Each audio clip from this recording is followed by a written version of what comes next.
ઓમ શ્રી ગણેશાય નમઃ. જય શ્રી કૃષ્ણ. આજે આપણે સાંભળીશું રામદેવ પીરની કથા. જન્મથી લઈને રામદેવ પીરની સમાધિ સુધીની કથા સાંભળીશું અને મિત્રો આપણા જન્મના પાપ બાળીને નષ્ટ કરીશું. તો મિત્રો ખૂબ જ પાવન પવિત્ર આ વાર્તા છે. બને એટલી શેર કરજો. વિડીયો સારો લાગે તો લાઈક જરૂર કરજો. કોમેન્ટ બોક્સમાં જય રામદેવ પીરનું નામ પણ જરૂર લખજો. એટલી સરસ કથા છે કે રોમ રોમમાં ભક્તિમય થઈ જશે, ભક્તિ જાગશે. તો મિત્રો ચાલો આપણે સાંભળીએ. જય રામા પીર. આજે આપણે રામદેવ પીરની વાર્તા અને વ્રત વિશે જાણીએ. રામદેવ પીરનો જન્મ ક્યાં અને કેવી રીતે થયો એની થોડી ઘણી ઝાંખી આપણે કરીશું. રામદેવ પીર. રામદેવ પોખરણના રાજા અજમલરાય અને મીનળદેવના પુત્ર વિરમદેવના વીર અને સગુણાના ભાઈ તેમજ રણુજાના રાજા તરીકે ઓળખાય છે. એક વખત પોખરણ ગઢના રાજા અજમલરાયજી તેમના સૈનિકો અને સેનાપતિ સાથે નગર ચર્ચા કરવા નીકળે છે અને સેનાપતિ પૂછે છે કે મહારાજ, આટલા વેલા નીકળવાનું કારણ શું? મહારાજ અજમલરાયજી કહે છે કે ઘણા સમયથી નગર ચર્ચા કરવા નથી નીકળ્યો, નગર ચર્ચા કરી નથી, લોકોના હાલ ચાલ પૂછ્યા નથી, જાણ્યા નથી. તો આજે હું પોખરણ ગઢની પ્રજાના હાલ ચાલ જાણવા માટે જઈ રહ્યો છું. પોખરણ એ મારવાડમાં આવેલું છે. પોખરણ ગઢના રાજા અજમલરાયજી એક દયાળુ રાજા છે. એમના પુત્ર સમાન પ્રજાને પ્રેમ કરે છે.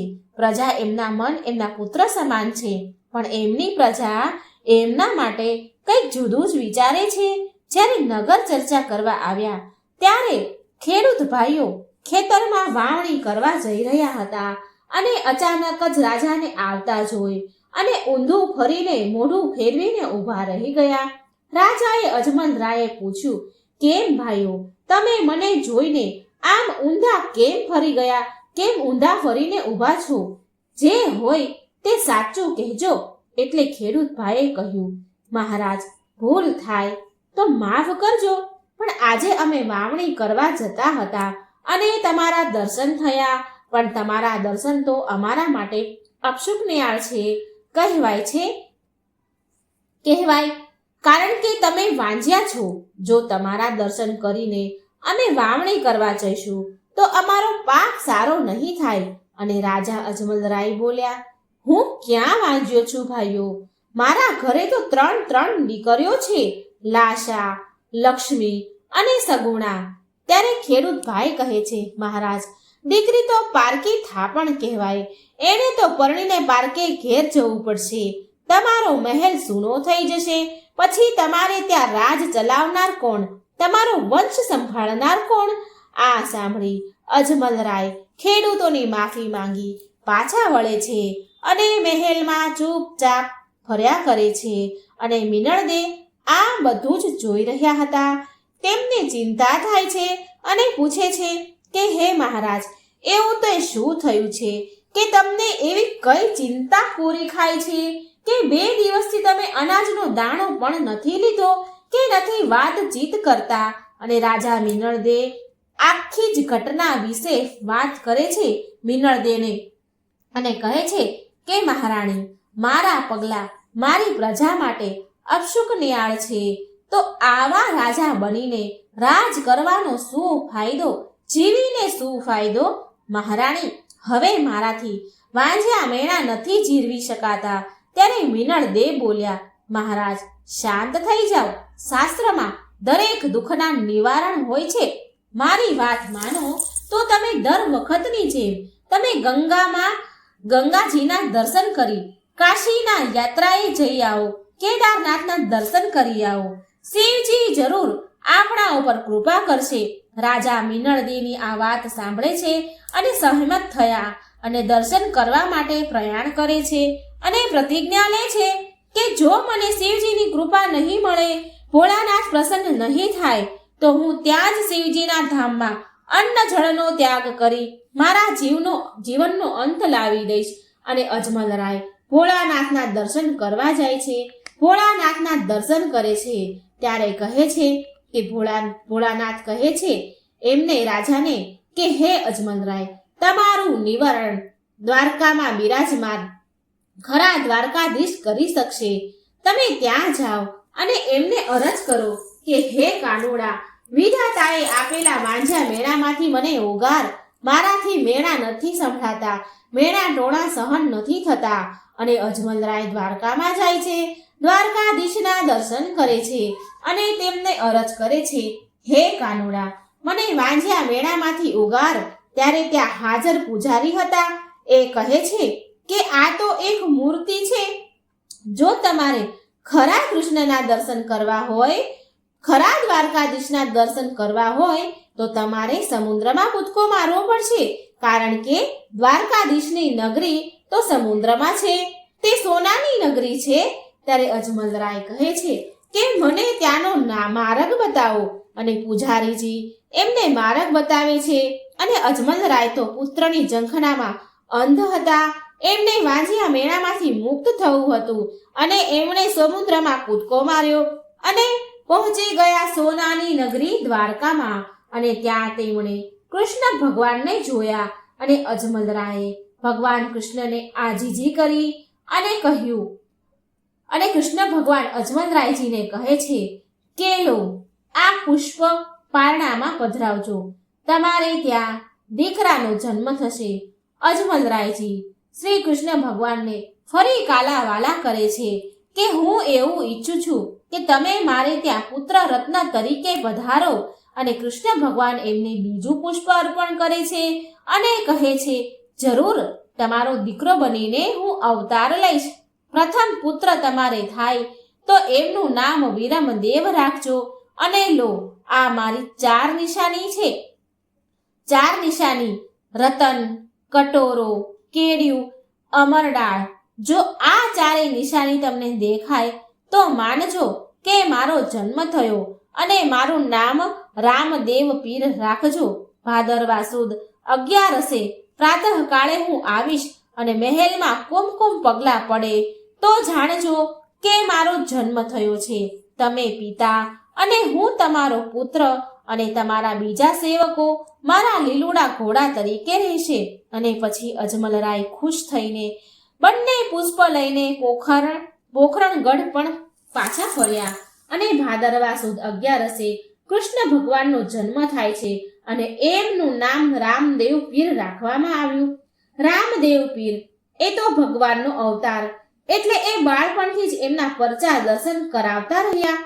ધીમે ધીમે રામદેવ પીર મોટા થયા અને એમના માટે ઉમરકોટના રાજા સોઢા રાવની દીકરી નેતલદેનું માંગુ આવે છે.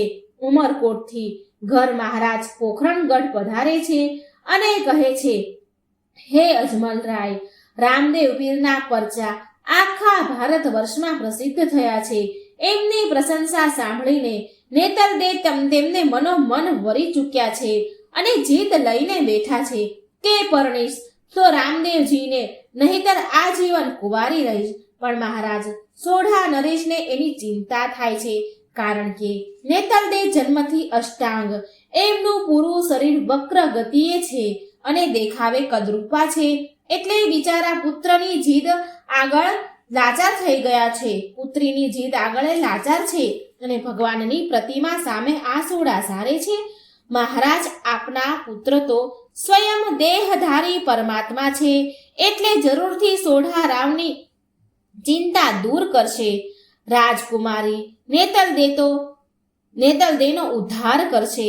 રાજા અજમલરાય કહે છે, હે સોઢા રાજન, ને ચિંતા કરવાની જરૂર નથી, કારણ કે જગતનું સંચાલન કરનાર નેજાધારી નાથને જે મંજૂર હશે તે જ થશે.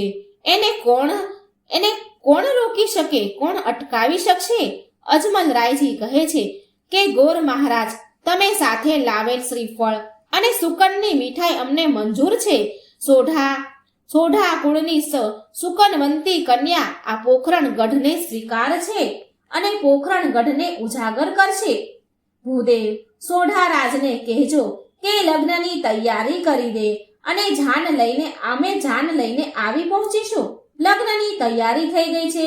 આખું પોખરણગઢ લગ્નની તૈયારી કરી રહ્યું છે અને આનંદ વિભોર થઈ ગયું છે. ઝૂમી રહ્યું છે, પણ રામદેવ પીર ઉદાસ છે.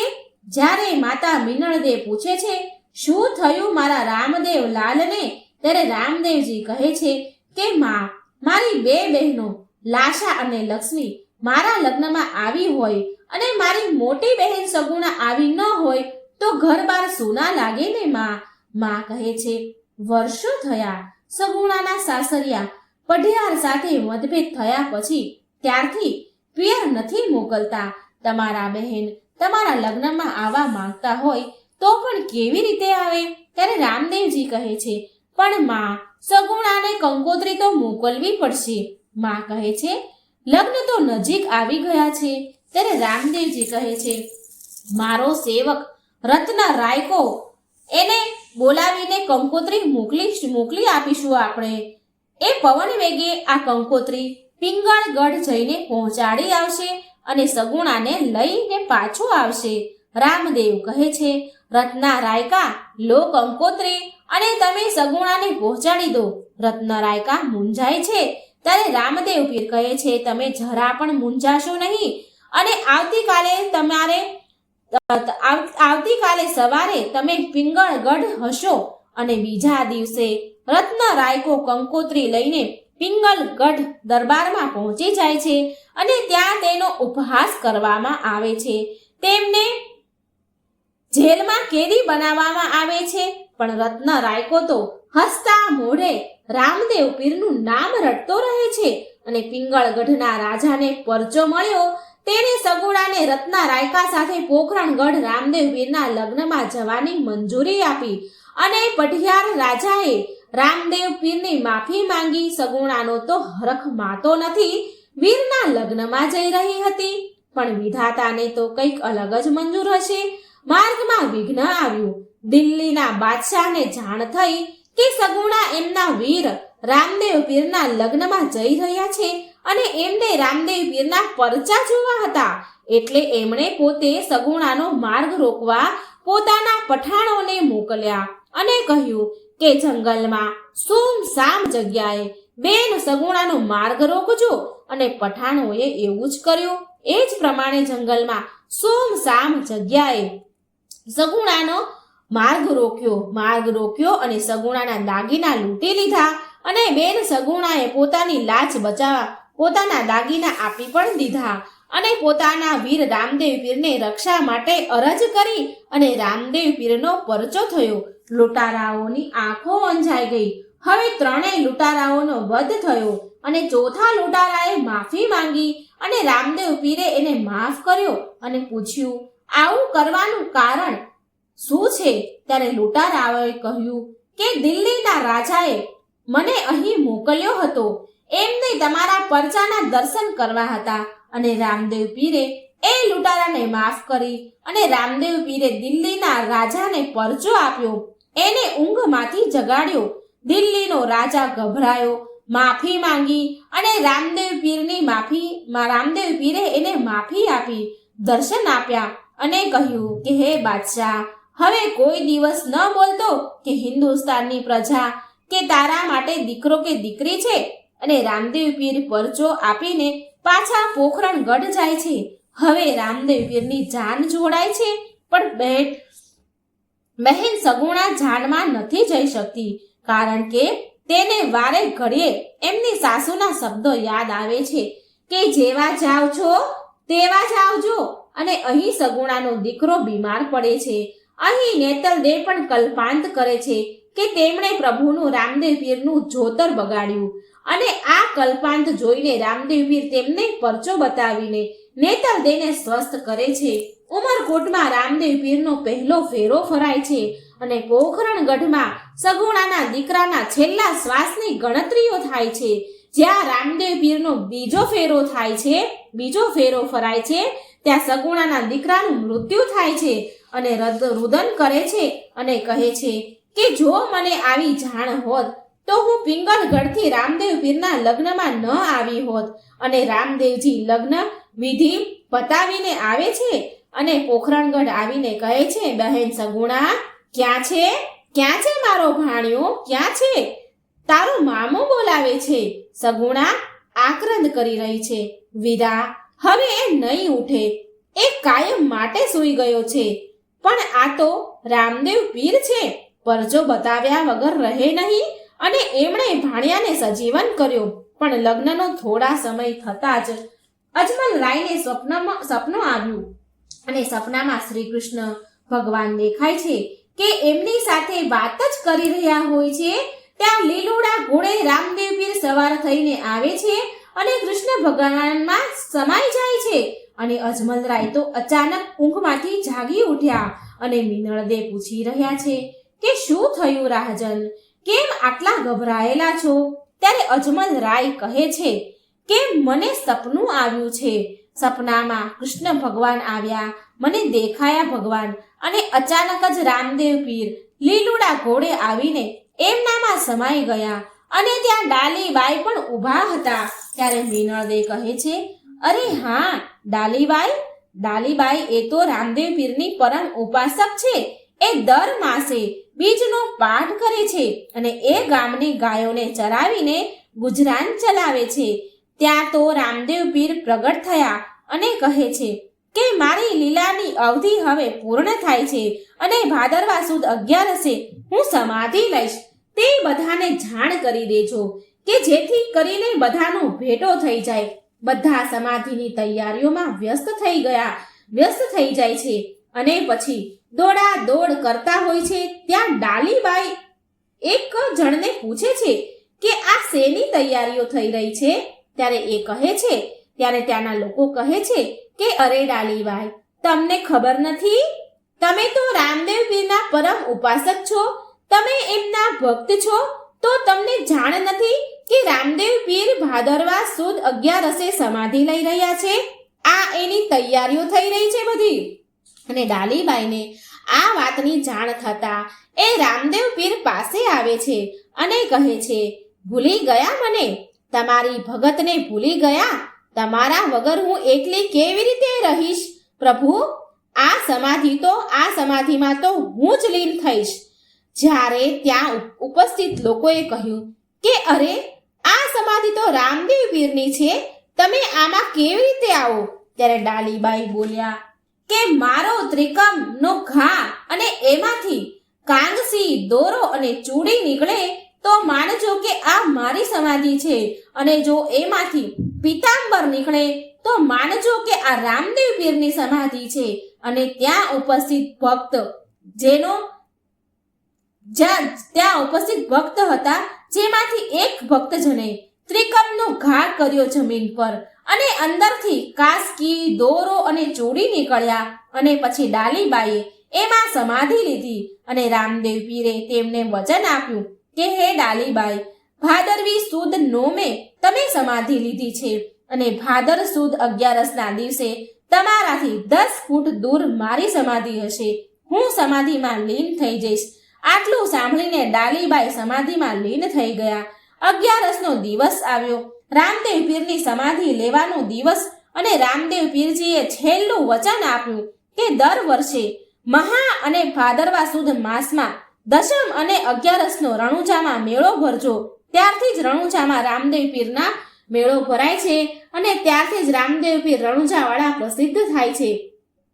મને જ્યાં જ્યાં ગુગળનો ધૂપ અને ધોળી ધજા ફરકતી હશે મારી, ત્યાં ત્યાં હું હાજર રહીશ, ભક્તની ભેળો રહીશ અને તેમના અણધાર્યા બધા જ કામ સફળતાપૂર્વક પૂર્ણ કરીશ. આ તો હતી મિત્રો રામદેવ પીરની કથા, એમના જન્મની, એના સમાધિની કથા, એમના પરચાની વાત. પણ હવે આપણે વાત કરીએ રામદેવ પીરના નેજા, રામદેવ પીરના નોરતાની વાત, અણેજાની વાત. બાબા રામદેવ પીરનું વ્રત ભાદરવા સુદ બીજથી લઈને 11 સુધી લેવાય છે. કહેવાય છે કે કળિયુગમાં રામદેવ પીર એ હાજરા હજુર દેવ છે અને એટલે જ એ હાજરા હજુર દેવ તરીકે પણ પૂંજાય છે. આ વ્રતમાં નકોરડા ઉપવાસ કરવામાં આવે છે અને નકોરડા ઉપવાસ ન થઈ શકે તો એક ટાણું પણ કરી શકાય છે. આ વ્રત કરવા માટે સૌ પ્રથમ આપણે સવારે વહેલા ઉઠીને નાહી ધોઈને એક લાકડાના બાજોટ ઉપર લીલું કપડું પાથરીને એની ઉપર કોઈ પણ એક ધાન લેવાનું અને આ ધાન પર આપણે રામદેવજીના ફોટાને બિરાજમાન કરવાના અને એની બાજુમાં આપણે ભાલાનું પણ સ્થાપન કરવાનું છે. આ દરમિયાન રામદેવ પીરને ધૂપ અગરબત્તી કરવાની છે. અને આ વ્રત દરમિયાન જો રામદેવ પીરના સ્થાન પુણ્યધામ રણુજાના દર્શન કરવા જઈ શકાય તો એ ઘણું શુભ માનવામાં આવે છે. અને જો રણુજા ન જઈ શકાય તો ઘરે બેઠા આપણે આ વ્રત કરી શકાય, તેમના દર્શન કરવા જોઈએ. તો આ હતી રામદેવ પીરની કથા, રામદેવ પીરના નેજાની કથા, રામદેવ પીરના નોરતાની કથા. તો મિત્રો, આ સાંભળી તમને ખૂબ જ આનંદ આવ્યો હશે. તો વિડીયોને લાઈક કરજો, બને એટલો શેર કરજો, જેથી ભગવાનની લીલા બધાને જ સાંભળવાનો અવસર મળે. અને કમેન્ટ બોક્સમાં ભગવાનનું નામ પણ જરૂર કરજો. ચેનલને સબસ્ક્રાઇબ જરૂર કરજો. બોલો રામદેવ પીરની જય. રામદેવ પીરને 12 બીજના ધણી કેમ કહેવાય છે? આની પાછળ શું રહસ્ય છે, શું કથા છે, એ આપણે આ વિડીયોમાં સાંભળીશું. જો મિત્રો વિડીયો પસંદ આવે તો લાઈક કરજો, શેર કરજો અને આ ચેનલને સબસ્ક્રાઇબ કરવાનું મિત્રો બિલકુલ ન ભૂલશો. કોમેન્ટ બોક્સમાં શ્રદ્ધાથી, ભક્તિથી રામદેવ પીરનું નામ એકવાર જરૂર લખજો. રામદેવજીની કૃપા સદા તમારા પર બની રહેશે. તો ચાલો સાંભળીએ આપણે કથા. જય રામાપીર. 12 બીજના ધણી એટલે કે નકળંગ નેજા ધારી રણુજાના રાજા, પીરોના પણ પીર એવા રામદેવ પીર ભગવાન. મિત્રો, રામાપીરને શા માટે 12 બીજના ધણી અને હિંદવા પીર કહેવામાં આવે છે? તો ચાલો આની પાછળની કથા સાંભળીએ. રામદેવ પીરની વાર્તા. રામદેવ પીરના સમયમાં 12 સંપ્રદાય હતા અને 12 સંપ્રદાયની ઉત્પત્તિ બીજમાંથી થઈ હતી. આ 12 સંપ્રદાયના આચાર્ય પોતપોતાના શિષ્યોને બોધ આપતા અને એ જ રીતે આ શિષ્યો અનુસરતા, એ બોધ ઉપર એ ચાલતા. એક દિવસ 12 સંપ્રદાયના આચાર્યને રામદેવજી મહારાજની પીરાઈ જોવાની ઈચ્છા થઈ. કારણ કે કોઈ પણ રજવાડામાં અને તીર્થધામોમાં રામદેવ પીરના પરચાની ચર્ચા તો થતી, સૌ કોઈ તેમની ખૂબ જ પ્રશંસા કરતા. આમ રામાપીરનું નામ ચારેય મલકમાં ગુંજતું હતું. આથી આ સંપ્રદાયના આચાર્યોને આ ગમતું નહીં. માટે 12 સંપ્રદાયના આચાર્યોએ મળીને એક દિવસે અલગ અલગ જગ્યાએ પાઠ પૂજન કરવાનું આયોજન કર્યું. પછી તો એક પછી એક દરેક સંપ્રદાયના આચાર્યએ પાઠમાં આવવાનું આમંત્રણ આપવા માટે રામદેવ પીર પાસે ગયા. 12 સંપ્રદાયના 12 આચાર્ય. પણ મારા રામદેવ પીર, મારા નાથ તો અંતર્યામી છે, એમને આચાર્યના હેતુ સમજતા વાર ન લાગી. તેમને ખબર પડી ગઈ કે આ મારી પરીક્ષા કરવા માંગે છે. માટે રામદેવજીએ હસતા મોઢે એ બધા વાક્યને ઝીલ્યા, આમંત્રણ સ્વીકાર્યું. હવે પાઠ પૂજન કરવા માટે બધાએ બીજનો દિવસ નક્કી કર્યો હતો. કહેવાય છે કે પાઠનું નિમંત્રણ ઝીલ્યા પછી ફરજિયાત હાજરી આપવી જ પડે. આમ બીજનો દિવસ ઉગ્યો. બધા જ આચાર્યના મનમાં જિજ્ઞાસા હતી કે રામદેવ પીર હવે શું કરશે, કઈ જગ્યાએ જશે અને કઈ જગ્યાએ નહીં જાય. કારણ કે 12 જગ્યાએથી વાયક આમંત્રણ મળ્યા હતા અને 12 જગ્યાએ બીજના દિવસે પાઠ હતો. બીજનો દિવસ આવ્યો, પાઠ પૂજનનો સમય થયો અને બધાના આશ્ચર્યની વચ્ચે રામદેવ પીર 12 જગ્યાએ એક સાથે એક દિવસે અને એક જ સમયે હાજર હતા. 12 ઠેકાણાના વાયકને ઝીલ્યા અને 12 ઠેકાણે હાજરી આપી હતી. કોઈ પણ સંપ્રદાયને, કોઈ પણ આચાર્યને એમ ન થયું કે અહીં રામદેવ પીર નથી. આમ પોતે એક જ સમયે હાજર થઈ સર્વને મળ્યા અને ખૂબ જ આનંદ મનાવ્યો. પછી જ્યારે 12 આચાર્ય એકબીજાને મળ્યા ત્યારે બધાને ખબર પડી કે રામદેવ પીર 12 જગ્યાએ એક સમયે એક સાથે હાજરી આપી છે. એ બધાએ રામદેવ પીરની પીરાઈનો પરચો જોયો. એમણે વિચાર્યું કે રામદેવ પીર પાસે ગજબની અલૌકિક શક્તિ અને તાકાત છે. ત્યારબાદ બધા સંત ભક્તોને થયું કે રામાપીર તો પીરોના પણ પીર છે અને તેના તોલે કોઈ આવી શકે એમ નથી. પછી સહુએ રામદેવ પીરને 12 બીજના ધણી એવું નામ આપ્યું અને એમનો જય જયકાર કર્યો. તો મિત્રો, આ હતું બીજનું મહત્વ. 12 બીજના ધણી રામદેવ પીરને કેમ કહેવાય છે. અને હવે આપણે સાંભળીએ રામદેવ પીરના 24 ફરમાન. બીજના દિવસે રામદેવ પીરના 24 ફરમાન સાંભળવાથી રામદેવ પીરની કૃપા આપણા પર જરૂર થાય છે અને સર્વ મનોકામના પૂર્ણ થાય છે. આ 24 ફરમાન એટલે કે રામદેવ પીરે આપણને સહુને આપેલો અંતિમ બોધ. અને ત્યાર પછી તેમણે મહાસમાધિમાં પ્રવેશ કર્યો હતો અને એ દિવસ હતો વિક્રમ સંવત 1515 ભાદરવો સુદ 11નો દિવસ. અને મિત્રો, કહેવાય છે કે આ 24 ફરમાનને આપણા જીવનમાં ઉતારીએ તો આપણું જીવન એકદમ બદલી જાય અને આપણું જીવન એકદમ સરળ થઈ જાય અને કોઈ પણ સમસ્યા આપણા જીવનમાં ક્યારેય આવે નહીં. પરંતુ એ માટે આ 24 ફરમાનને આપણા જીવનમાં ઉતારવા પડે. તો ચાલો સાંભળીએ પવિત્ર રામદેવ પીરના 24 ફરમાન. જય રામાપીર. પહેલું ફરમાન છે, પાપથી કાયમ દૂર રહેવું, ધર્મમાં આપવું નિજ ધ્યાન, જીવ માત્ર પર દયા રાખવી, ભૂખ્યાને દેવું દાન. બીજું ફરમાન, ગુરુ ચરણમાં પાપ પ્રકાશો, પરમાર્થ કાજે રહેવું તૈયાર, જૂજ જીવવું જાણી લેજો, કરવો સાર અસારનો વિચાર. ત્રીજું ફરમાન, વાદ વિવાદ કે નિંદા ચેષ્ટા કરવી, શોભે નહીં ગતના ગોઠીને, આવતા વાચકને હેતે વધાવવું, નીચ અંતર ઢંઢોળીને. ચોથું ફરમાન, ગુરુ પદ સેવા પ્રથમ પદ જાણો, મળે જ્ઞાન સારને ધાર, ધણી ઉપર ધારણા રાખો, તો ઉપજે ભક્તિ તણી લાર. પાંચમું ફરમાન, તનથી ઉજળા મનથી મેલા, ધરે ભગવો વેશ, તે જન તમે જાણો, નુગરા જેને મુખડે નૂર નહીં લવલેશ. છઠ્ઠું ફરમાન, સેવા મહાત્મય છે મોટું, જેમાં તે છે સનાતન ધર્મની ઝાર, જતી સતીનો ધર્મ જાણો, ત્યજી મોહ માયાની જંજાળ. સાતમું ફરમાન, અરણ વિવેકી જે હોય નર નારી, નેકી ટેકીને વળી વૃતધારી, તે સૌ છે સેવક અમારા, જે સૌ છે સેવક અમારા, જે હોય સાચાને સદાચારી. આઠમું ફરમાન, માતા પિતા ગુરુ સેવા કરવી, કરવો અતિથિ સત્કાર, સ્વધર્મનો પહેલો વિચાર કરવો, પછી આદરવો આચાર. નવમું ફરમાન, પ્રથમ પરોઢિયે વહેલા ઉઠવું, પવિત્ર થઈ લેવું ધણીનું નામ, એકમના થઈ અલેખને આરાધવા, પછી કરવા કામ તમામ.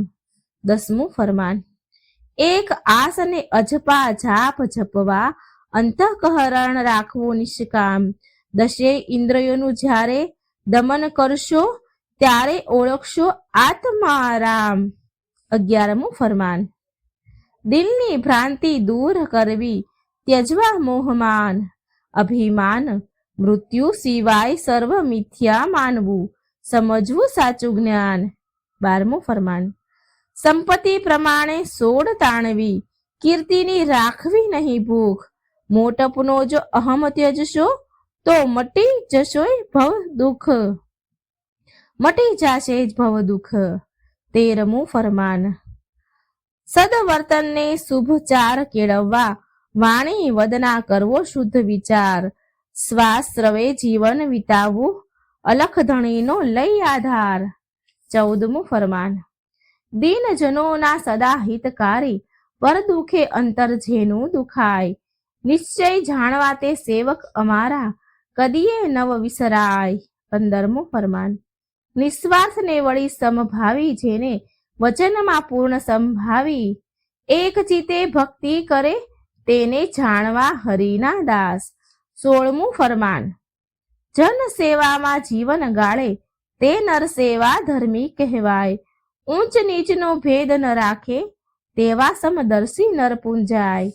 17મું ફરમાન, ભક્તજન અમારા જાણવા, સર્વ જેને છે મુજ ભક્તિમાં વિશ્વાસ, અંતરિક્ષ અને પ્રગટ પરચો, પામે પામે પૂર્ણ વિશ્વાસ. 18મું ફરમાન. કોઈ જન સાચા કોઈ જન ખોટા, આપ મતે ચાલે સંસાર. પ્રવૃત્તિમાં ચાલે કોઈ વિરલા, કોઈ વિવેકી નર ને નાર. 19મું ફરમાન. ભક્તિના બહાને થાય કોઈ અનાચારી, કે કોઈ વ્યાભિચારી, તે જન નહીં સેવક અમારા, નહીં પાઠ પૂજાના તે અધિકારી. 20મું ફરમાન. ભક્તિ ભાવ નિષ્કામ કર્મમાં જે તે ભક્ત અમારા સત્ય સુજાણ. નર નારીને તે પ્રેમ પામે, 24 અવતારની આજ્ઞા પ્રમાણ. 21મું ફરમાન. સભા મહી સાંભળવું સૌનું, રહેવું મુજ આજ્ઞા પ્રમાણ. મુજ પદનો તે છે જીવ અધિકારી, પામી પદ નિર્વાણ. 22મું ફરમાન. નવને વંદન નવને બંધન, વળી જે હોય નવ અંકા. નવધા ભક્તિ તે નરને વરે, વરે મુક્તિને કોઈ નર બંકા. 23મું ફરમાન. દાન દિયે છતાં રહી અજાચી, વળી પારકી કરે નહીં આસ. આઠેય પહોર આનંદમાં રહે, તેને જાણવો મુજ અંતર પાસ. 24મું ફરમાન. હું છું સહુનો અંતર્યામી, નિજ ભક્તનો રક્ષણહાર. ધર્મ કરણ ધરતો હું વિવિધ, વિવિધ રૂપે અવતાર. રામદાસ કહે સુનો સંત જન, લીલુડો ઘોડો ભમર ભાલો પીરે. દીધા પરમ પદની, દીધી પરમ પદની ઓળખાણ. સમાધિ ટાણે બોધ રૂપે, આપી આજ્ઞા 24 ફરમાન. બોલો રામદેવ પીરની જય. મિત્રો, મને આશા છે કે આ 12 બીજના ધણી કેમ કહેવાયા રામદેવ પીર, અને રામદેવ પીરના 24 ફરમાન તમે સાંભળ્યા હશે તો તમને ગમ્યા હશે. તો મિત્રો, કોમેન્ટ બોક્સમાં જરૂર જણાવજો. વિડીયોને લાઇક શેર કરી ચેનલને સબસ્ક્રાઈબ જરૂર કરી દેજો. જય શ્રી કૃષ્ણ. રાધે રાધે. Thank you.